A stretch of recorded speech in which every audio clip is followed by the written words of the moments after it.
1장. 이름 없는 교대. 서준은 새벽마다 빵을 굽는 제과 공장 야간 반장이었다.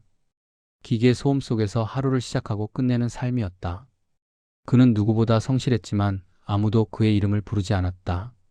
새벽 2시 반, 공장 불은 항상 같은 순서로 켜졌다. 형광등이 깜빡이며 밝아지면 반죽기와 오븐이 동시에 숨을 내쉬듯 움직이기 시작했다. 서준은 그 소리를 들으며 하루를 시작했다. 알람은 필요 없었다. 몸이 먼저 깨어났다. 10년 가까이 반복된 생활은 이미 습관이 아니라 본능이 되어 있었다. 그는 항상 제일 먼저 출근했다. 안전모를 쓰고 작업복에 지퍼를 끝까지 올린 뒤 현장을 한 바퀴 돌았다. 온도, 습도, 반죽 상태, 오븐 시간. 모든 게 조금이라도 어긋나면 빵은 실패했다. 서준은 실패를 허락하지 않았다. 그의 손을 거친 빵은 언제나 같은 맛, 같은 모양으로 진열대에 올라갔다. 동료들은 그를 반장님이라고 불렀다. 그 이상도 이하도 아니었다. 누군가는 이름을 알고 있었겠지만 굳이 부를 이유는 없었다. 서준 역시 그 사실에 서운함을 느끼지 않으려 애썼다. 일은 이름보다 정확함을 요구했고 그는 그 기준에 충실했을 뿐이었다. 휴게실에서 마시는 자판기 커피는 늘 미지근했다. 서준은 컵을 두 손으로 감싸 쥐고 천천히 마셨다. 창문 밖은 아직 밤이었다. 사람들이 잠든 시간에 그는 가장 바빴고 사람들이 하루를 시작할 즈음 그는 하루를 끝냈다. 집으로 돌아가는 길, 빵집 앞에 줄이 늘어서 있는 걸 보면 서준은 잠시 발걸음을 늦췄다. 자신이 만든 빵이 누군가의 아침이 된다는 사실은 이상하게도 자랑스럽기보다 조용한 위로처럼 다가왔다. 그 누구도 그를 모르고 그 누구도 그의 이름을 묻지 않았지만 그의 하루는 그렇게 누군가의 하루를 떠받치고 있었다. 서준은 그 사실만으로도 오늘 하루는 괜찮다고 생각했다. 적어도 지금까지는. 2장. 멈춘 벨트. 그날도 새벽은 평소와 다르지 않게 시작될 것처럼 보였다.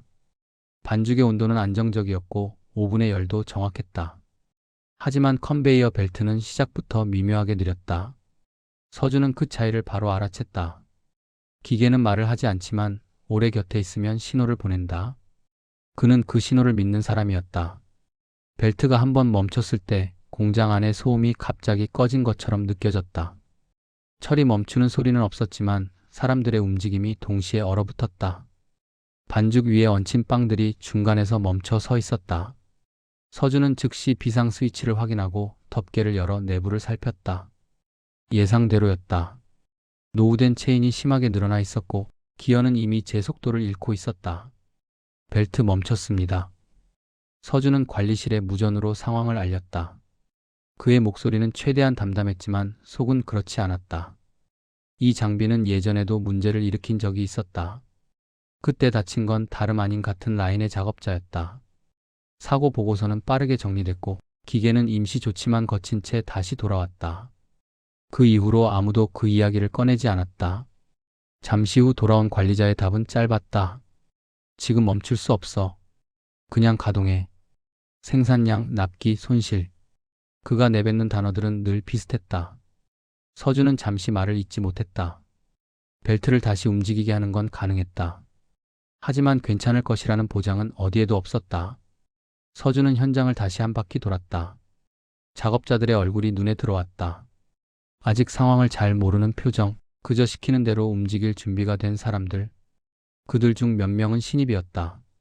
서준은 그들이 기계의 위험을 다 알지 못한다는 걸 알고 있었다.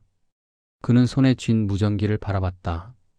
가동을 멈추면 질책을 받을 것이고 지시를 따르자니 누군가 다칠지도 모른다. 이 선택의 무게는 언제나 현장에 남는 사람의 몫이었다. 서준은 잠시 눈을 감았다. 기계 소음 대신 예전 사고의 소리가 머릿속을 스쳤다. 벨트는 다시 움직일 준비를 하고 있었다. 서준은 손을 들어 작업자들을 잠시 멈춰 세웠다. 그의 심장은 기계보다 빠르게 뛰고 있었다. 이날 새벽 그는 처음으로 자신의 성실함이 누군가를 지키지 못할 수도 있다는 생각을 했다. 그리고 그 생각은 그의 하루를 이전과는 전혀 다른 방향으로 밀어놓고 있었다. 3장. 선택의 대가. 서준은 지시를 어기고 기계를 세웠다. 벨트가 완전히 멈추는 순간 공장 안의 소음은 거짓말처럼 사라졌다. 반죽은 중간에서 굳어갔고 5분 앞에 쌓여있던 일정표는 의미를 잃었다. 누군가는 한숨을 쉬었고 누군가는 노골적으로 얼굴을 찌푸렸다. 하지만 서준은 고개를 들지 않았다. 자신이 무엇을 선택했는지 너무 분명히 알고 있었기 때문이다. 1시간. 공장은 정확히 1시간 동안 멈춰 있었다. 관리자는 시계를 수차례 확인했고 현장에는 불필요한 말들이 떠돌았다. 조금만 더 버텼으면 됐잖아. 괜히 나섰다. 그 말들은 서준을 향해 던져지지 않았지만 분명히 그를 향해 흘러왔다. 그날 오후 서준은 인사위원회에 불려갔다. 회의실은 공장보다 훨씬 조용했다. 탁자 위에 놓인 서류들은 차갑게 정렬되어 있었고 그 위에는 규정 위반이라는 문구가 선명했다. 관리자는 서준의 눈을 보지 않은 채 말했다. 상부 지시를 어겼습니다. 생산 차질이 발생했고요. 사고는 없었다. 그래서 그의 판단은 과잉 대응이 되었다. 서준은 천천히 입을 열었다. 장비 상태, 과거 사고, 현장의 위험. 그가 알고 있던 모든 사실을 차분히 설명했지만 그 말들은 회의실 안에서 무게를 얻지 못했다.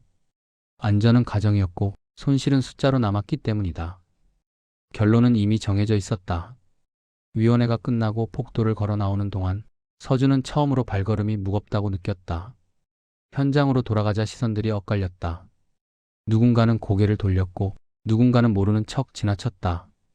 그가 멈춘 건 기계였지만 그날 이후 멈춘 건 사람들 사이의 거리였다. 쉬는 시간 아무도 그 옆에 앉지 않았다. 서준은 혼자 컵에 물을 따르며 생각했다. 자신의 선택이 틀렸다면 누군가 다쳤을 수도 있었을까? 아니면 오락기에 지금 이 자리에 혼자 서 있는 걸까? 정답은 어디에도 없었다. 하지만 한 가지는 분명했다. 그는 그날 처음으로 자신이 지켜야 할 것이 규정 너머에 있다는 걸 선택했다는 사실을. 그리고 그 선택은 조용히 그러나 분명하게 그의 인생의 대가를 요구하고 있었다. 사장. 드러난 이유. 며칠 뒤였다. 정기 점검 일정에도 없던 긴급 점검이 공장에 내려왔다. 외부 업체 기사들이 들어왔고 노후 장비 라인 주변에는 통제선이 쳐졌다. 서준은 현장을 멀리서 지켜보고 있었다. 그가 멈췄던 바로 그 컨베이어 벨트였다.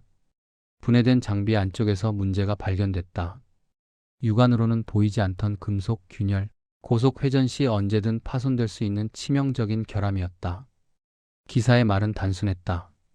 조금만 늦었으면 큰 사고 났을 겁니다. 그 한마디가 공기처럼 퍼졌다. 순간 공장 안이 조용해졌다. 그날 밤을 기억하는 사람들의 표정이 달라졌다. 누군가는 고개를 떨궜고 누군가는 그제야 서준을 바라봤다. 아무 말도 하지 않았지만 모두가 같은 생각을 하고 있다는 걸 그는 알 수 있었다. 회사에서는 공식 사과문을 냈다. 안전 판단 미흡에 대해 사과드리며 현장 관리자의 책임 있는 대응이 대형 사고를 예방했다. 서준의 이름은 문장 중간에 조심스럽게 들어갔다. 칭찬처럼 보였지만 어딘가 거리감 있는 표현이었다. 며칠 전까지만 해도 규정을 어긴 사람이었던 그는 하루아침에 사고를 막은 사람이 되었다. 그러나 상황이 바뀌었다고 해서 이미 생긴 균열이 사라지지는 않았다. 사람들의 태도는 조금 부드러워졌지만 미안하다는 말은 쉽게 나오지 않았다. 동료 하나가 다가와 말했다. 그때 내 말이 맞았네. 짧은 한 문장이었지만 그 안에는 수많은 말들이 생략돼 있었다. 서준은 고개를 끄덕였을 뿐이었다. 이제 와서 설명하고 싶지 않았다. 관리자는 회의 자리에서 그의 결정을 언급했다. 앞으로는 현장 판단을 더 존중하겠습니다. 그 말에 박수가 나왔지만 서준은 손을 들지 않았다. 그는 알고 있었다. 위험은 언제나 다시 나타나고 선택은 또다시 개인의 몫이 된다는 것을. 퇴근길 그는 멈춰 선 벨트를 다시 바라봤다.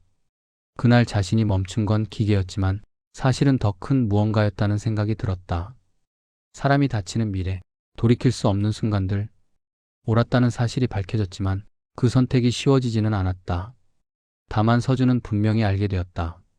아무도 불러주지 않아도, 누가 알아주지 않아도 자신이 멈춰야 할 순간을 스스로 판단할 수 있는 사람이었다는 것을. 그 이유가 이제야 세상에 드러났을 뿐이었다. 5장. 나를 위로하는 순간. 아무도 알아주지 않아도 괜찮았다. 서준은 그 사실을 어느 순간부터 자연스럽게 받아들이고 있었다. 사과문이 돌고 회의에서 그의 판단이 옳았다고 정리된 뒤에도 세상은 크게 달라지지 않았다. 기계는 다시 돌아갔고 일정표는 새로 붙었으며 사람들은 각자의 자리로 돌아갔다. 마치 아무 일도 없었다는 듯이. 하지만 서준의 안에서는 무언가가 분명히 달라져 있었다. 그날 기계를 멈춘 사람이 단순히 규정을 어긴 직원이 아니라 자신의 감각과 책임을 믿은 나였다는 걸 이제는 부정하지 않아도 되었기 때문이다. 새벽의 공장은 여전히 시끄러웠다.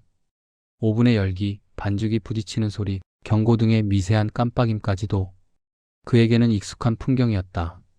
서준은 컨트롤 패널 앞에 서서 기계 소리를 듣는 대신 자신의 호흡에 귀를 기울였다.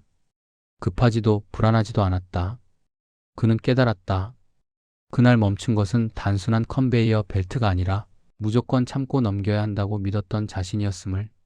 위에서 시키면 따르고 문제가 생기면 운이 나빴다고 넘기던 삶에서 처음으로 아니요라고 말한 순간이었다. 누군가의 박수나 뒤늦은 인정이 없었다 해도 그 선택은 사라지지 않는다. 사고가 나지 않았다는 이유로 쉽게 잊혀질 수도 있었지만 서준은 알고 있었다. 그날 자신은 자기 자신을 지켜냈다는 사실을. 퇴근길 그는 잠시 멈춰서서 공장 밖 어둠을 바라봤다. 아무도 그의 이름을 부르지 않았고 누군가 따로 수고했다 말해주지도 않았다. 그럼에도 이상하게 마음이 고요했다. 처음으로 자기 편이 되어준 느낌이었다. 서준의 인생은 여전히 조용했다. 크게 달라진 것은 없었다. 하지만 그는 더 이상 자신을 외면하지 않았다. 위험 앞에서 눈을 돌리지 않았고 불안함을 이유 없이 무시하지도 않았다. 그것으로 충분했다. 인생이 그를 위로해주지 않아도 그는 스스로를 위로할 줄 알게 되었으니까.